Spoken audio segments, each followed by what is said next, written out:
Good evening. My name is Jeremy Lee. I'd like to bid you welcome to my library of horror.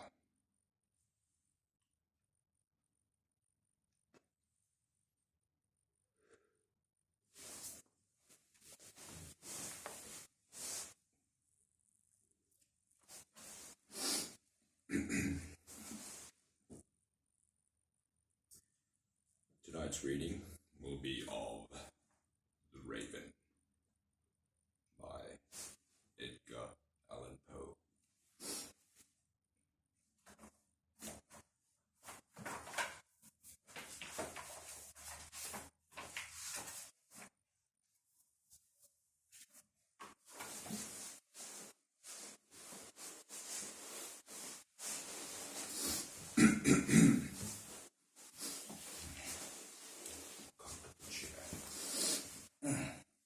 Better.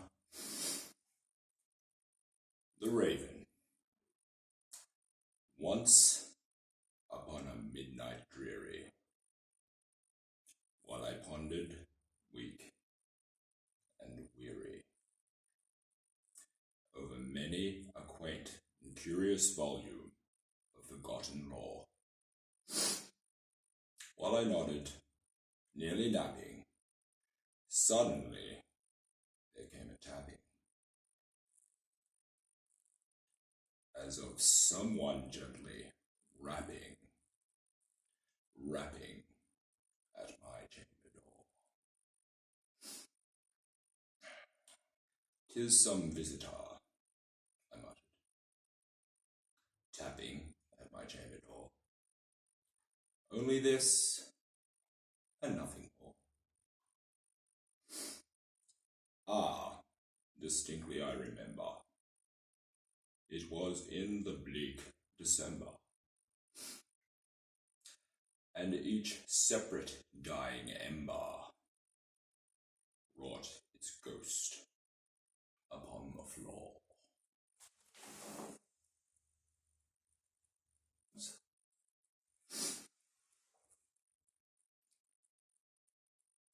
Eagerly I wished the morrow. Vainly I had sought to borrow from my books surcease of sorrow, sorrow for the lost Lenore,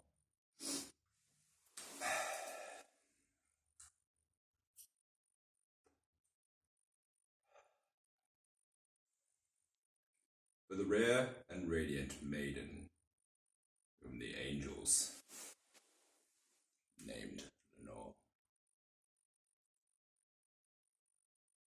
nameless here forevermore.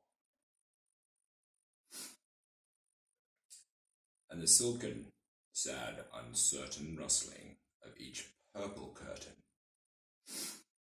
thrilled me,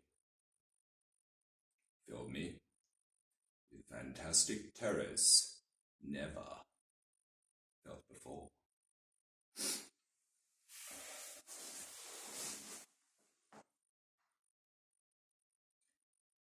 So that now, to still the beating of my heart, boom, boom, boom, boom, boom, boom,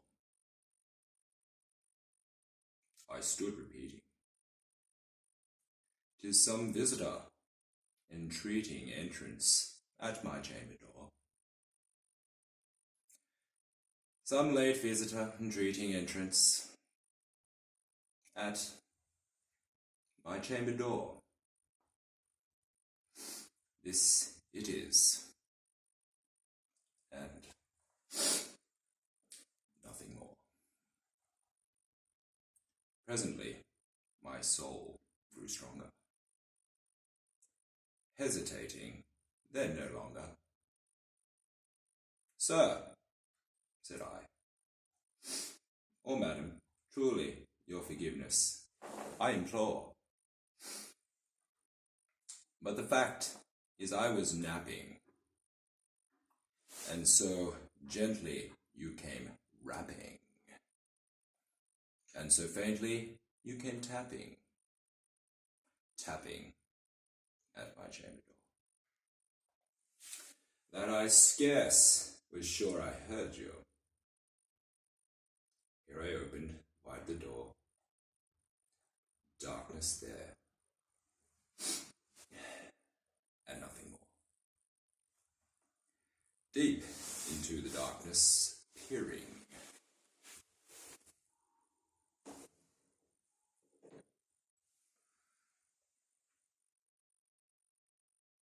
Long, I stood there wondering, fearing. Doubling. Oh shit, doubting.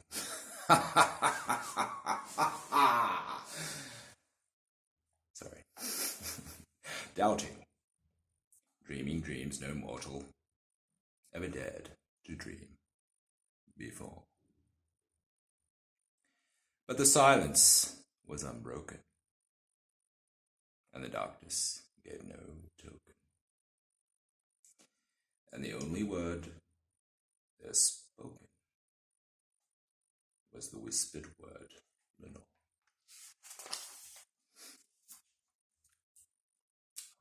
I already did that. This I whispered, and an echo murmured back the word, Lenore. Merely this, and nothing more. Back into the chamber turning, all my soul within me burning. Soon I heard again a tapping, somewhat louder than before. Surely, said I, surely that is something at my window lattice. Let me see, then, what thereat is, and this mystery explore.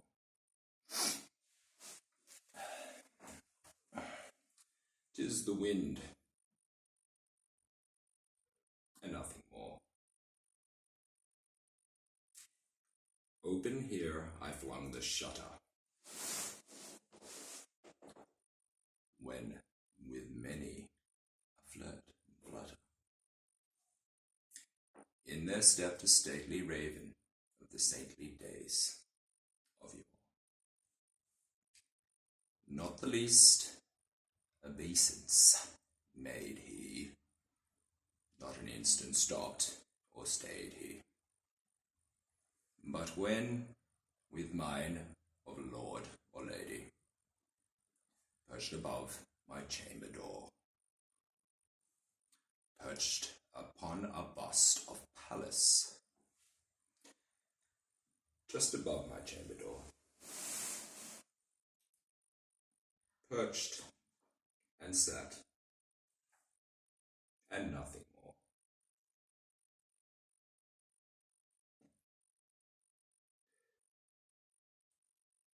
Then this ebony bird, beguiling my sad fancy into smiling,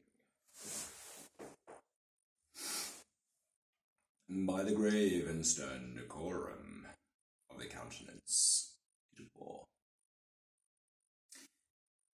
Through thy crest be shorn and shaven. Thou, I said, art sure no craven. Ghastly grim, an ancient raven wandering from the nightly shore. Tell me what thy lordly name is on the night's Plutonian shore. Quoth the raven, nevermore. Much I marvelled, this ungainly fowl, to hear discourse so plainly, though its answer little meaning, little relevancy more. For we cannot help agreeing that no living human being ever yet was blessed with seeing bird above his chamber door. Bird or beast, upon the sculptured bust, Oh, shit. Hang on. Lost my place. Let me just have a cup of tea.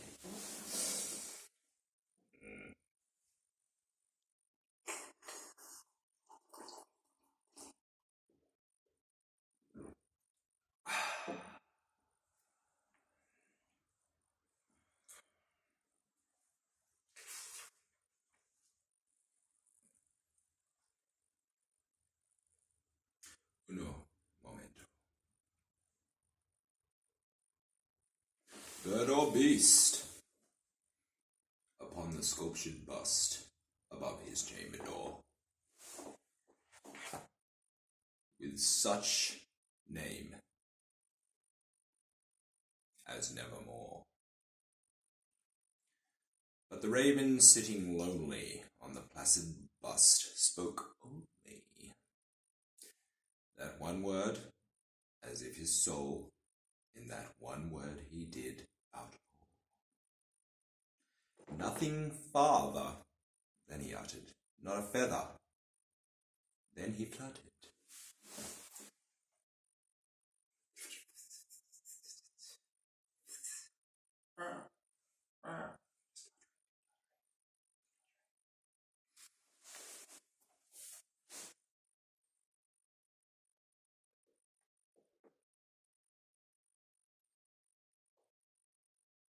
Ah, shit, forgot what I was doing.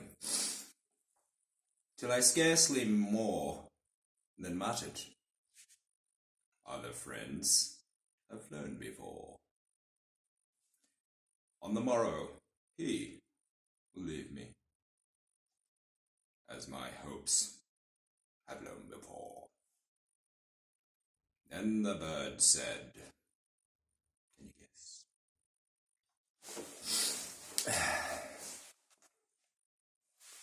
Nevermore. Startled at the stillness broken by reply so aptly spoken. Doubtless, said I, what it utters is its only stock and store. Caught from some unhappy master, whom unmerciful disaster followed fast and followed faster, till his songs one burden bore, till the dirges of his hope and melancholy burden bore, of never, nevermore. But the raven, still beguiling all my sad soul into smiling, straight I wheeled a cushioned seat in front of a bird and bust and door. Then upon the velvet sinking, I betook myself to linking. Fancy unto fancy, thinking what this ominous bird of yore,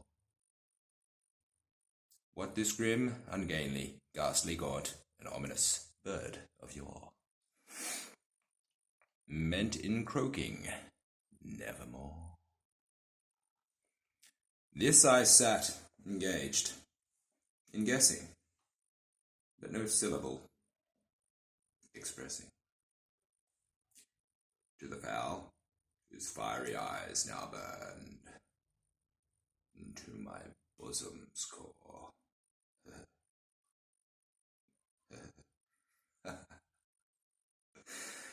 This and more I sat divining, with my head at ease reclining.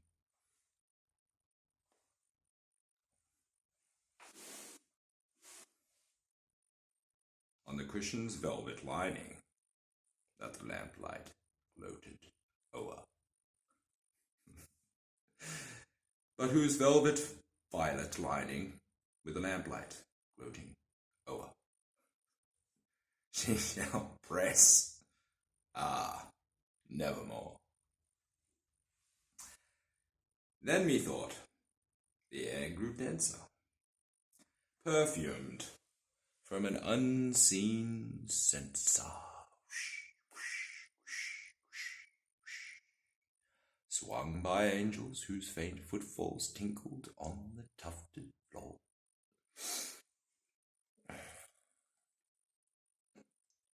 Wretch, I cried, thy God hath led thee. By these angels he hath sent thee respite, and nepenthe from thy memories of Lenore. Quaff, oh quaff, this kind nepenthe, and forgot this lost Lenore. Quoth the raven, nevermore. Oh, my back. Ouch. That hurts.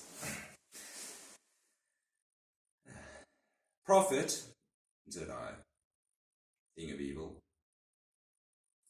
Prophet still, if bird or devil. Whether tempter sent, or whether temptest, tossed, turshed, ashore. Let's just move on, shall we? Desolate, yet all undaunted, on this desert land enchanted, on this home by horror haunted, tell me truly, I implore, is there balm in Gilead?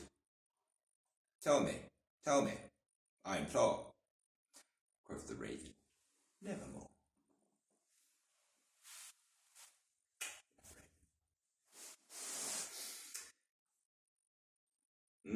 Be that word, or sign of parting, bird or fiend, I shrieked. Let me do that again. Be that word, our sign of parting, bird or fiend, I shrieked, upstarting. Get thee back into the tempest and the night's Plutonian shore. Leave no black plume as a token of that lie thy soul hath spoken. Leave no black plume as a token of that lie thy soul hath spoken. Leave my loneliness unbroken. Quit the bust above my door.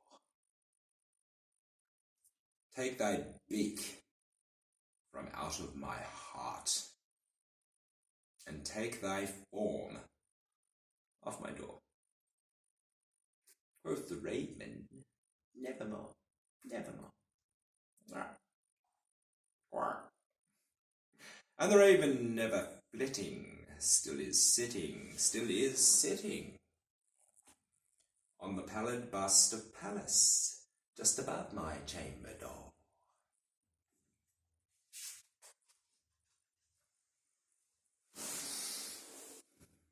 And his eyes have all the seeming of a demon's that is dreaming, and the lamplight o'er him streaming throws his shadow on the floor.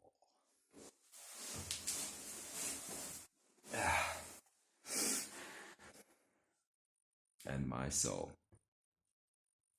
from out of that shadow that lies floating on the floor, shall be lifted.